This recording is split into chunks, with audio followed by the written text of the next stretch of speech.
At Hendrick, we have seen a significant rise in COVID-19 admissions to the hospital. In fact, it's been greater than 300% increase admissions into the hospital. We have over 40 patients in the hospital today with COVID. That's up from nearly 5 only a month ago. In fact, the CDC has recognized Taylor County as an area of high transmission. Because of that, we are now updating our community safety dial to level 4. In fact, that's jumping 1 level because of the CDC's new recommendation.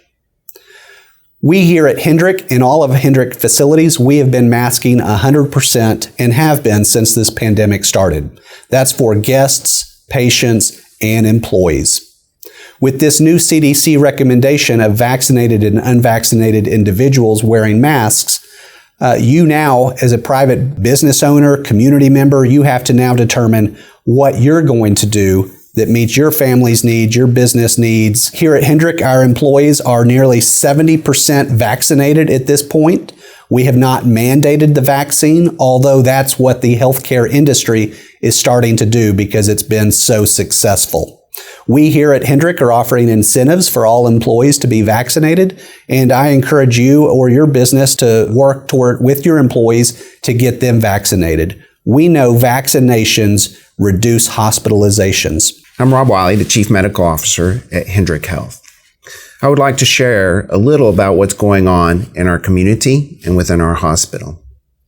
As you know, COVID has increased significantly over the last month.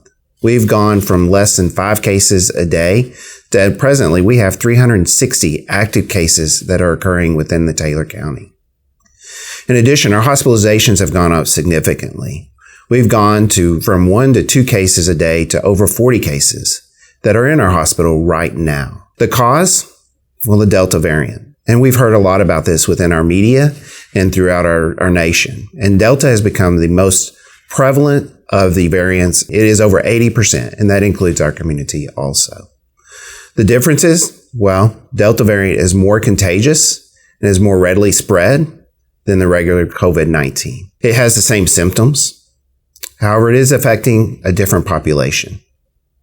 It is more focused on our young patients, on our young adults.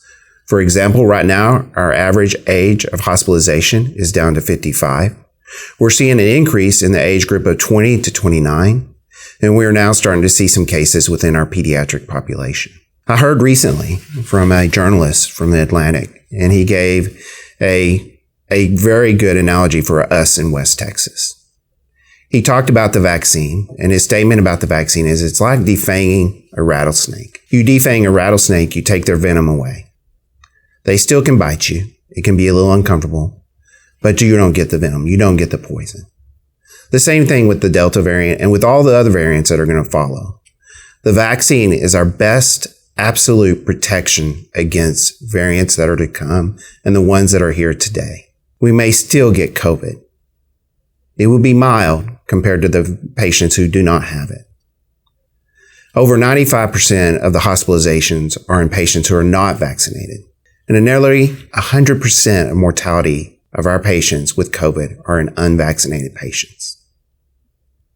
The best absolute protection against this pandemic for the unvaccinated is vaccination. As we know, the vaccination is available throughout our whole community. We still have the Pfizer vaccine, the Moderna vaccine, and the Johnson vaccine. All of them continue to be very effective against the Delta variant.